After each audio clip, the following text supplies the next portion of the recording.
You step outside and the air doesn't just feel cold. It feels like it's trying to kill you. Wind moves across open ice with nothing to slow it down, no trees, no walls, no shelter on the horizon. Exposed skin can freeze in minutes out here. There's no heated building waiting for you, no jacket rated for conditions like this. Just you, the wind, and roughly 20,000 more winters exactly like this one, stretching out ahead in every direction. This wasn't a worst-case scenario for your ancestors. This was Tuesday for 10,000 years running. So how did a species built for warm grasslands end up surviving the coldest stretch of the last 100,000 years? How did a body engineered for heat, not cold, make it through winters that pushed temperatures 40 degrees below freezing, with no fur, no blubber, and skin built to sweat rather than insulate?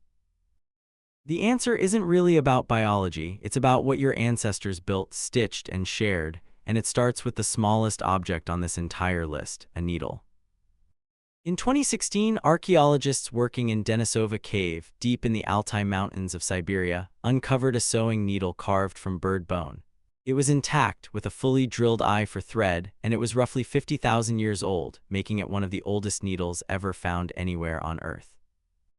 A needle like that isn't useful for draping a loose hide over your shoulders. It's useful for one specific thing: cutting hide into shaped pieces and stitching them into clothing that actually follows the lines of your body, sealed tight at the seams against the wind. That distinction matters more than it sounds like it should. Draped clothing, a hide thrown over the shoulders, lets cold air slide straight in at every gap. Tailored clothing, cut and sewn to fit, traps a layer of warm air against your skin and keeps it there. One of those survives a mild winter, the other survives an ice age. Archaeologist Ian Gilligan spent years tracking exactly when that shift happened. He studied stone tool assemblages, the patterns of which tools show up together at a site from different climate periods across the ice age. He found something specific. Scraping tools, the kind used to soften and thin animal hide for sewing, spiked dramatically in the record during the coldest phases of the ice age, the glacial maxima, and drop off again once the climate warms. His conclusion was direct. Tailored clothing wasn't a random side invention. It was a trackable, repeatable response to cold, appearing exactly when survival depended on it and fading the moment it didn't. Now zoom out from the needle, because a perfectly sewn coat doesn't help much if you have nowhere to take it off and rest. At Mezhyrich in present-day Ukraine, archaeologists uncovered the remains of dwellings built almost entirely from mammoth bone, dated to roughly 15,000 years ago, skulls stacked into a foundation. Tusks curved overhead like rib beams. Long bones laid out like wooden joists, even though there was no wood for hundreds of miles because the landscape was open, treeless tundra. Once that frame was covered in stitched hide, it became an insulated dome, a building made entirely from the only large building material the land actually offered. Around that same broad window, archaeologist Olga Sofer was examining something far smaller: fragments of fired clay from Dolní Věstonice in the present-day Czech Republic. Pressed into the surface before the clay had hardened were faint impressions of woven cordage and netting. That single detail rewrote the timeline. It meant Ice Age people weren't only stitching hide. They were spinning plant fiber into thread and weaving it, a technology most archaeologists had assumed didn't exist for another 15,000 years after that. A needle in Siberia, a bone dwelling in Ukraine, a woven thread pressed into clay in Central Europe. 3 sites, 3 kinds of evidence, thousands of miles apart, all describing the same species solving the same problem in parallel. So picture an actual winter, using all of it at once. Before the cold sets in, someone is already working a hide between their hands, scraping it thin with a stone tool, softening it for hours until it can be folded without cracking. Strips get cut to the shape of an arm, a leg, a torso, each piece measured against an actual body rather than guessed at. A bone needle threaded with sinew or spun plant fiber pulls the pieces together, seam by seam, until what was once a single animal skin has become something closer to a second skin, fitted, sealed, built for one specific body and no other. Mistakes get unpicked and resewn. A seam that lets in wind isn't a minor flaw out here. It's the difference between a hand that stays warm and one that doesn't.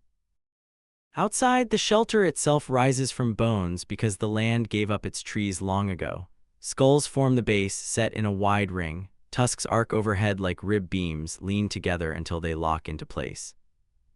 More hide stretches across the frame, lashed down tight with cord at every edge, against wind that has nothing else in its path to slow it down for hundreds of miles.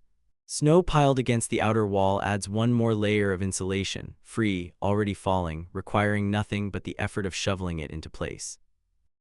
Inside, a fire burns low and constant, and clothing comes off only near it in short, careful bursts, never out in the open air.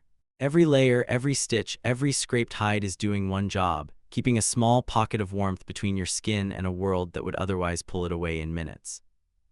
Here's the twist that should genuinely surprise you. Your ancestors were not the cold, adapted ones. Neanderthals were. Stockier frames, shorter limbs, wider noses built to warm air before it hit the lungs, all classic cold weather adaptations baked directly into the body by evolution over hundreds of thousands of years. They had lived through European winters long before modern humans ever set foot on that continent. By every biological measure, they should have outlasted the cold easily, season after season, without needing to invent a single thing. They didn't. They went extinct during the same ice age that modern humans, built for warm grasslands and carrying none of those physical advantages, somehow survived and even spread further north. The difference wasn't whose body was better suited to the cold. It was whose culture was. Needles, tailored seams, mammoth bone architecture, woven cordage, and something else entirely. Long-distance exchange networks. Archaeologists have traced ornamental shells and other materials found at Ice Age sites back to sources hundreds of miles away. Evidence that distant groups were trading, sharing, and staying in contact across vast stretches of frozen, hostile land that should have isolated them completely. That web of contact functioned like insurance. If your local area failed you for a season, somewhere down that network was a group who might take you in, share a hunting ground, or pass along exactly the sewing technique you hadn't thought of yet. You weren't going to out-evolve an ice age in a few thousand years, but you could out-invent one and out-cooperate one, which turned out to matter more. That's worth sitting with for a second, isn't it? The species that made it through the deadliest winters in 100,000 years didn't do it with better bodies. It did it with better ideas, passed hand to hand, exactly the way you're absorbing this one right now. Tonight, you'll probably complain about a draft near a window, or an office set 2 degrees too cold, then forget about it within the hour. You'll reach for a jacket built from synthetic fibers engineered in a lab, zip it shut, and move on with your day without a second thought, never once wondering who solved this problem first or how close to death the solving of it once was. That jacket is not a clean break from the past.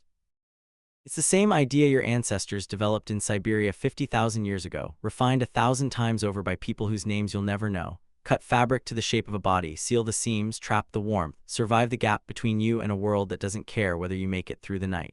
You inherited the solution. You almost never have to think about the problem it was built to solve. You step outside and the air doesn't try to kill you anymore. Wind moves across the ground exactly the same way it always has, but now it slides off a sewn seam instead of finding bare skin, off an idea that's been handed down stitch by stitch for 50,000 winters so that this one would never have to be the one that ends you.